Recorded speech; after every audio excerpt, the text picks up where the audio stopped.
Contract ఉద్యోగుల అక్రమ తొలగింపును నిరసిస్తూ అల్లూరు జిల్లా రంపచోడవరం ఐటీడీఏ వద్ద సిఐటియు ధర్నాకు దిగింది.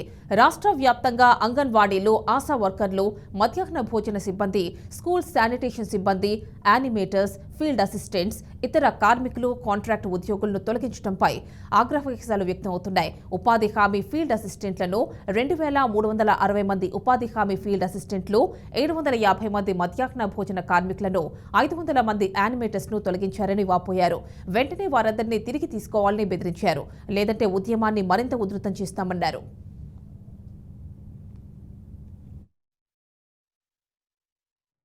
అధికారంలోకి వచ్చినటువంటి తెలుగుదేశం ఆధ్వర్యంలో ఉన్నటువంటి కూటమి ప్రభుత్వం రాష్ట్ర వ్యాప్తంగా చిరుద్యోగులు, కార్మికుల పట్ల చాలా దుర్మార్గంగా వ్యవహరిస్తూ ఉంది.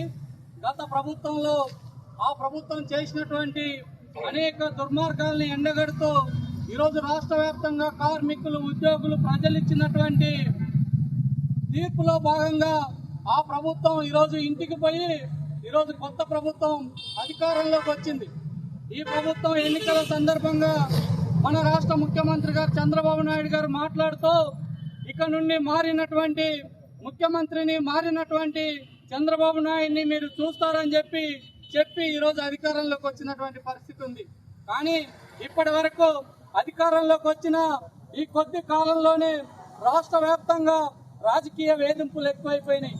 ఇటు కార్మికుల్ని, చిరుద్యోగుల పట్ల చాలా దుర్మార్గంగా వ్యవహరిస్తూ రాష్ట్ర వ్యాప్తంగా ఇప్పటికే మధ్యాహ్న భోజన కార్మికులను 750 మందిని ఈరోజు తొలగించినటువంటి పరిస్థితి ఉంది. అదే కాదు, ఈరోజు విఓఏల్ని 500 మందిని, ఫీల్డ్ అసిస్టెంట్లని 2,335 మందిని ఇప్పటి వరకు తొలగించారు. అటు అంగన్వాడీ ఆశాల మీద ఈరోజు రాజకీయ వేధింపులు ఎక్కువైపోయినాయి.